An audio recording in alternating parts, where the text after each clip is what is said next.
Ama Mirna. Ayan. Si Ama Mirna po ay ating isinalin po.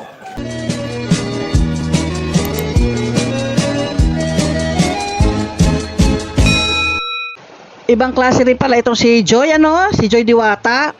Akala ko noon nga talagang tahimik itong si Joy. Mahiyain, ganun. Pero ibang klase rin pala dahil marunong pala siya makisama. Marunong siya makisalamuha at marunong siya makibagay sa mga tao na nakakasama niya. Napabilib na rito si Kalinga Prab eh. Bilib siya dahil marunong daw makisama itong si Joy. Napansin ko rin na si Joy ay isang kalog. Siyempre, pag marunong ka makisama, di ba? Pag nagtatawanan ng mga kasamahan mo, marunong ka rin makisabay sa kanila, marunong ka rin makitawa.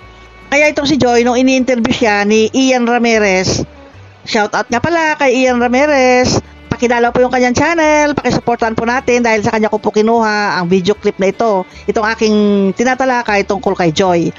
Suportahan po natin si Ian Ramirez. Ayan, napanood ko nga doon sa kanyang video, sa isa niyang video na in-interview na si Joy. At talaga nga naman, yung pangako nangawit na naman sa kangingiti at sa katatawa. Dahil mula noong umpisa, talagang aabangan ko yung susunod na action, susunod na pangyayari at susunod na mga isasagot ni Joy sa kanyang interview sa kanya. At yun nga, lagi ako nakangiti. Yan, sumakit ka tuloy talaga yung pangako. Grabe, ang kalog niya. At saka yung pagiging kalog niya ay hindi basta-basta kumakalog, kundi may sense talaga yung kanyang yung kanyang mga sinasabi, yung kanyang pagpapatawa. Ganon si Joy. Siyempre, bata pa si Joy, di ba? 18 taong gulang pa lang o 18 years old pa lang.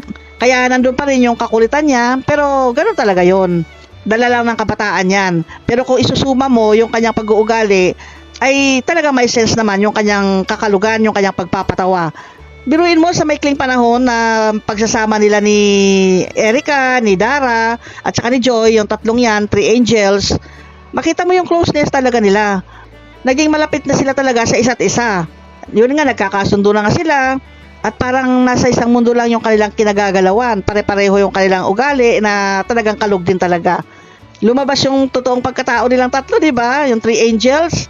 Kung kalog si Joy, kalog din si Erica, makulit din si Dara. Ayan, ang ganda ng tingnan silang tatlo eh. Ang cute-cute nilang tatlo at saka mapapamahal ka talaga sa tatlong ito. Dahil sa kanilang bukod sa kagandahan na, mababait pa, at yun nga marunong makisama.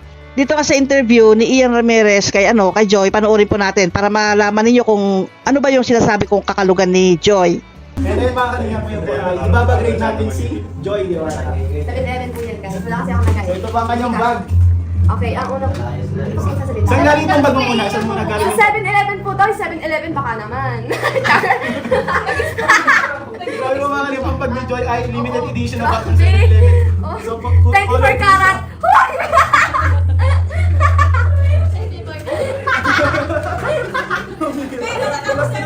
Oh, go. So ang una naman, ikaw naman Ay, ako naman. labas pa isa. Una naman. Una naman ay towel. Grabe. Tawel mo mga kanina kasi. Towel. Yan, kasi pag maliligo nga swimming, kailangan ng towel. Ayan, towel. Ayan. Uy, lagot tayo sa mayari yan. Dove, keratin. Oh, yes. So ito pala yung shampoo mo. Yes, shampoo. Dove, baka naman. Alam mo ba ang shampoo niya? Gambit.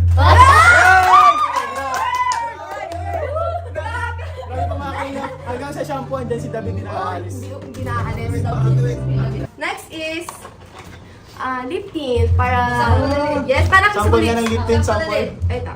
Sample. Oh, English ulit. Okay, first, open the Open the close. Open the close and put some lip on your lip.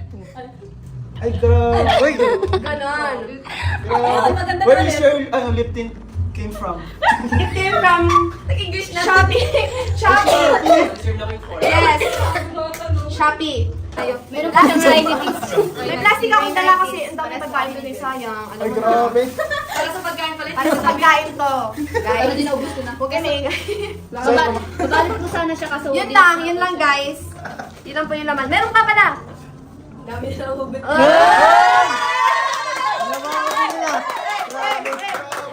Grabe yung magic, guys. Doon pa din nakatutok sa lugar kung nasaan si David. Yak baka napatay. Kaya David, panoorin mo na lang. O, di ba? Ang kalug-kalug nga niya. Mga ilang ano pa lang buwan na magkakasama sila ng Kalingap, pero ganyan na ang pakikitungo ni Joy sa kanila. Parang komportable na ba siya sa mga Kalingap, sa mga K-boys, ganon. Makitaan mo na siya ng kakomportablehan sa kanila. Kaya yun nga, mapapamahal nga talaga ang tao sa kanila dahil sa ugali nakikita na open sila, hindi sila plastic sa isa't isa dahil nagkakasundo na sila ng tatlo eh. Bagamat ganyan na napakaraming tumutulong sa kanila ay humble pa rin sila. Panoorin po ninyo, subaybayan po ninyo yung video, yung tungkol kay Joy at makikita nyo talaga, lalo na yung sa swimming nila, makikita nyo yung kakalugan niya. Okay, hanggang dito na lang po. Sinabi ko lang na si Joy ay marunong makisama, si Joy ay kalug din, si Joy ay mabait, at si Joy ay marunong makibagay sa kanyang mga kasama.